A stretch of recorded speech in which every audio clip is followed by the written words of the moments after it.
So ayun guys, na magandang araw sa inyo lahat, at sa wakas is merong upload na si Chris Narpi King Koreana. At ayun, magandang balita kasi sinimulan na niya yung unang pagcha-charity niya, no? Ito sa video ito is nag-grocery na talaga siya dahil ayun, may plano silang tulungan. At doon sa part 2 daw, baka bukas i-upload niya yung part 2 talaga na nandun na sila sa bahay ng tutulungan nila. Kasi dito sa video ito is yung pag-grocery lang. So ayun, no, so nagsisimula na ang ating Chris Narpi King Koreana sa pagcha-charity vlogger. So ayun guys, sa mga may magandang sitwasyon dyan or nakaluwag-luwag at may kakayahang mag-sponsor, so suportahan natin itong si Chris Narpi King Koreana nang sa ganun is makapagsimula talaga siya. Doon, di ba? Mahirap naman talaga bilang as a charity vlogger. Alam naman natin si Chris na is kakasimula pa lang, hindi gaano karami yung subscriber, at alam ko hindi rin gaano kadami or kalaki yung sahod niya sa ngayon. So kailangan pa talaga. So ayun, sana may makaisip na funny Chris na may kakayahan na mag-sponsor na tulungan siya, no? So ayun, dahil dito na nagsimula na siyang mag-charity, napaisip din ako na nasa bahay lang ako guys, no? Nagre-react ako kapag may mga upload sila. At ayun, napaisip ako dito sa video niya na soon kapag kikita na itong YouTube channel ko at papalarin na ayun, magiging successful din ito kapag ayun, may malaking sahod na is magbibigay ako sa kanya, no? Pwede naman siguro itong i-PM. Kasi sa ngayon, hindi pa talaga gano'ng kalaki yung YouTube channel natin at maliit pa din yung views. Pero soon, siswertehin tayo kapag nakasahod na tayo ng malaki. Is plano ko ding mag-sponsor kay Chris na, no? Magbigay sa kanya. So siguro naman, pwede naman siguro yun, di ba? Sana tatanggapin ni Chris na yun. At excited din kasi, guys, di ba? Yung so sinusuportahan mo yung mga bagong simula pa lang, di ba? So ayun, may exciting kang aabangan. Sana maging successful talaga tong pagcha-charity ni vlogger ni Chris na, at sana masanay na siya, yung magamay na niya yung pagiging charity vlogger ba. Nang sa ganun is marami siyang matulungan. Alam naman natin yung puso ni Chris na talaga, na natural sa kanya yung pagkamaawain at pagiging responsable, di ba? So ayun, masaya tayong lahat dahil sa wakas is nagsimula na si Chris na sa pagcha-charity, at support lang tayo guys, no? Support nga tayo ng hindi pa siya nagcha-charity. So ngayon, mas kailangan niya tayo, yung support natin, yung hindi pag-skip sa kanyang mga video, no? Mas kailangan niya tayo ngayon. So ayun, don't skip the video guys. Nang sa ganun is makatulong din tayo sa kahit sa ganung paraan, no? Hindi pag-skip sa mga video niya. At dito, ayun naman kay ma'am na ayan, wala pang 5 minutes upload, may ads agad. Congratulations. So ayun, sa mga hindi nakakaalam, yung pag-upload dito sa YouTube, pagkatapos mong mag-upload, may pupuntahan agad ka dyan. Yung tawag nila is YouTube Studio, tapos i-on mo yung monetization. Agad-agad po talaga guys, pagkatapos ng upload, 1 minute lang. Kung malakas ang internet mo, ma-on mo lang yung monetization dun sa video na yun na in-upload mo, may ads na talaga.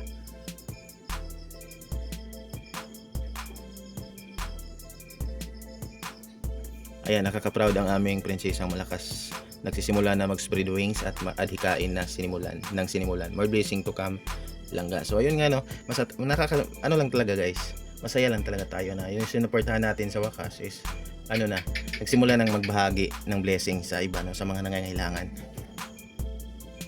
Pwede naman pala, no? Sana kakayahan ni Chris na kahit hindi na siya bumalik sa PB team nila Sir Paul, pero wag niyang kalimutan na hindi talaga siya mapunta diyan hindi dahil kay Sir Paul. Pero sana kung wala na siyang plano bumalik sa PB team, sana tibayan ni Chris na yung loob niya, nang sa ganun is makabuo siya ng sarili niyang team na siya mismo yung leader, di ba?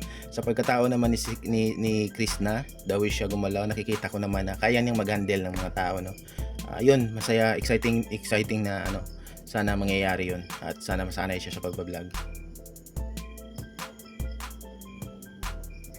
Hello anak, sana may upload ka na, tagal na naghintay ako. Ayun, oo nga, no, mga ilang araw din kasi walang upload si Chris na, putol-putol yung pag-upload niya. So sana bukas ma-upload na niya yung part 2 dito, yung pinuntahan. Kasi excited din kasi ako guys kung yung sitwasyon yung ng mga ng tutulungan niya ngayon. Siguro hindi lang isa yung tutulungan niya, or mamimigay sila ng mga, siguro katulad din doon kay Sir Paul na parang may linya yung mga taong bibigyan nila, or siguro isa lang at nakakaawa yung sitwasyon. So excited tayo guys, no? Abang-abang tayo bukas at sana ma-upload na niya yung part 2. Akala ko din kasi karugtong lang dito. Kumbaga nasama niya dito sa kanyang upload, pero hindi pala, medyo mataas yung part nung pag-grocery nila. So ayun, nasa part 2 pala yung nasa bahay na talaga sila ng tutulungan nila. Nandito lang kami, laging nakasupport sa mga upload mo. Sana marami ka pang matulungan. Salamat din sa mga sponsor na laging nandyan para sa pag-charity ni Krishna. Thanks dahil Krishna sa upload mo at masaya naman ang puso ko na nakita kita. So ayun, maraming salamat sa mga sponsor no at sa mga magiging sponsor pa. At alam ko guys, marami makukuha, magkaroon ng maraming sponsor si Krishna for sure. Alam ko guys, maraming blessing na sa kanya. Madaming susuporta sa kanya. Sayang no, itong si Krishna guys, ito talaga yung tamang gawin talaga. Hindi katulad ng mga mga naisali na sa PB team noon, nung yung mga natulungan nila, kumbaga, katulad nila Madeline, nila Judian, lang talaga dahil katutubo sila. Pero ayun, kay kinagandahan dito kay Krishna kasi kahit wala na sila ng PB team, no? Is pinatuloy niya talaga. Kasi alam ni Krishna yun talaga yung opportunity na makapagbabago ng buhay niya.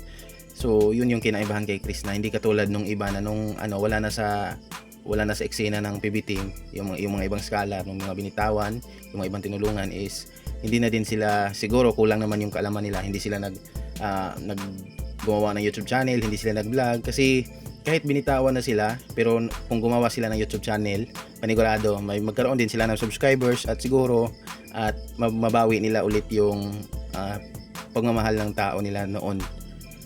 At maraming magsusuporta din sa kanila. So ayun lang. Yun ang kinagandahan dito kay Krishna kasi hindi niya talaga sinayang. Tuloy pa rin talaga siya. Okay yan, Baby Loves, magsimula ka muna sa ganyan. Ang mahalaga nakatulong ka agad. Good job, Baby Loves. Sa ngayon, pag-grocery lang muna. At soon, sa tulong ng mga sponsor at natin sa hindi pag-skip ng ads ng video is papala rin talaga at pupunta na si Krishna doon sa point na magpabahay na siya, di ba? No skipping all the ads, napakarami sa video na ito. Yan ang support ko sa inyong Krishna Pikong Koreano. Yun.